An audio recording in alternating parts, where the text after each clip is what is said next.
10 Minutes with Andrew and JJ is brought to you by Dead Babies. It's not just a joke anymore. It's Friday. I'm talking to JJ. He's talking to Robert. We're all talking to each other. Technology is a beautiful thing. I like the internet. I'm a big fan. This is going to be kind of weird because we don't have Andrew in the studio, but we're recording it on Skype, and then we're also recording it with the video cameras. And hello to the internet. What's On happening? videotape. So we got to make it short, like at 10 minutes, like every other podcast. So Right. right. And then we're going to go get something to eat, right? Oh, definitely. Oh man, maybe. Robert, I hear you like buffets, right? Oh, yeah, I do. I will make sweet love to a buffet. Yes, I will. I will talk to it and treat it right, and I'll pay it alimony. I love buffets. Yes, How many sir. buffets you been kicked out of? You know what? I've never been kicked out of a buffet, but I actually closed the restaurant the other day. Really? Yeah. What restaurant did you close? Ozzie Smith has a restaurant in St. Louis, and I was in St. Louis before I was here. And I went there to eat on Thursday and came back on Friday, and it was closed. Well, all right. Well, now Ozzy's been there for probably a long time, hasn't he? I mean, I would imagine. Yeah. I mean, I just happened upon it because I was working. The Funny Bone is downstairs from the restaurant.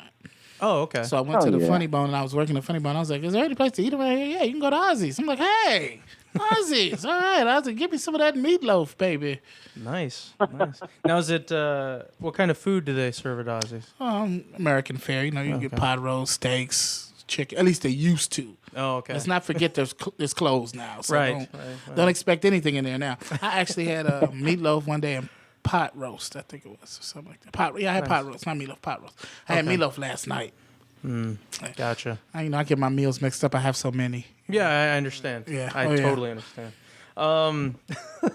Now Robert has done a number of videos online. We talked about it yesterday. You have shirts that you say you've been selling the shit out of these shirts. Oh my God, I can't keep them in stock. My shirt guy is putting his kid through college. Well, that's good. Exactly. At least someone's profiting. Somebody's making some money. The shirt for females, it says, "Are you staring at my boobies?" And for the men, it says, "Yes, I am staring at your boobies." And I do a joke like about a five, maybe 10-minute long joke about loving boobies. And You're more than welcome to do the 5 or 10 minute joke here. well, basically the thing is, I don't really care where I see a boobie at. It's cool. It's cool with me. I mean, I don't care, and I don't really care. See, some of you guys say you love boobies, but you don't have no true boobie commitment.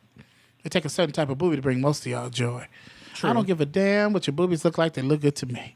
You could have a stab wound or a bullet hole. They could be long sleeve.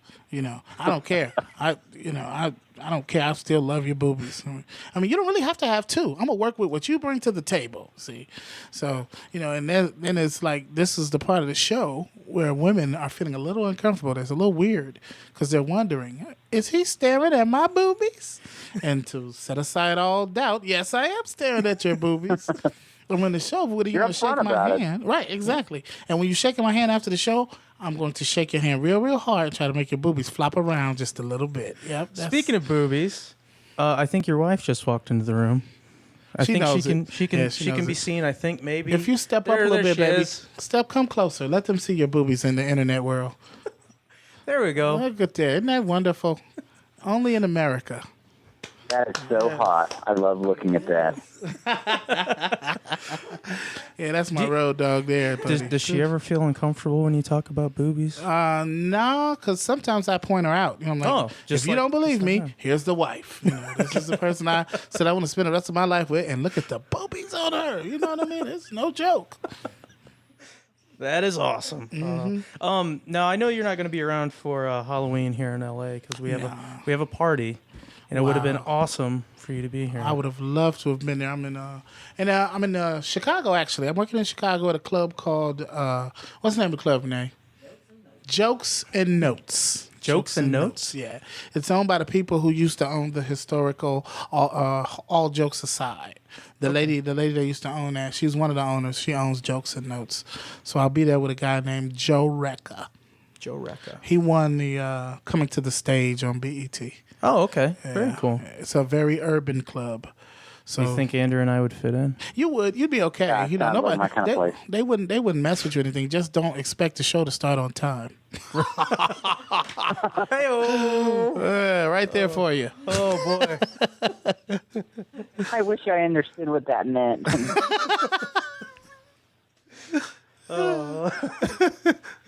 Oh, goodness. What else has been happening besides the movie, besides the T-shirt sales, besides the videos? I have a nephew that stayed with us over the summer, and it was awesome. He's like Really? 2 years old. He's like the right age where you could take him places and push him over, and he'd get back up and just keep moving. It's just wonderful, man. And my wife works in the daytime, so he and I would spend like long hours together, and I would teach him dirty words. It was beautiful, right? So he started learning the context in which to use the dirty words, Oh, and I that's was great. really, really proud of him.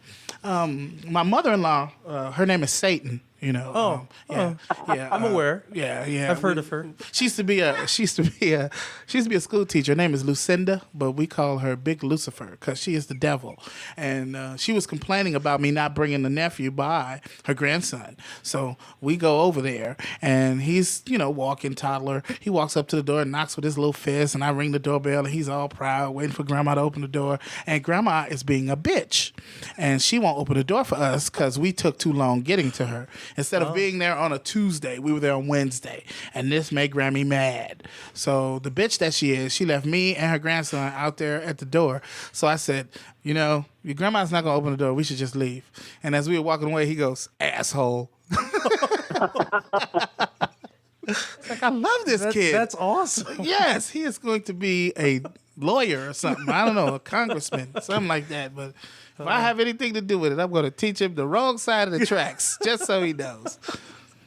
That's incredible. You don't have any kids of your own to worry about. You just ruin others and then leave them. Yeah. I have a 21-year-old stepdaughter and I have a grandson. And she left before I could teach him any dirty words because he sure was well on his way to cursing. And Granddaddy was going to save him. Like, go in there and tell them bitches to feed you.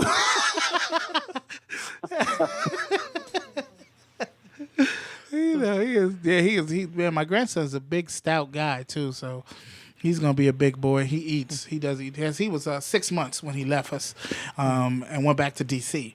And I had barbecued, and I love cooking. I'm a fat guy who can make himself fatter if I need to on demand. I am too. Yes.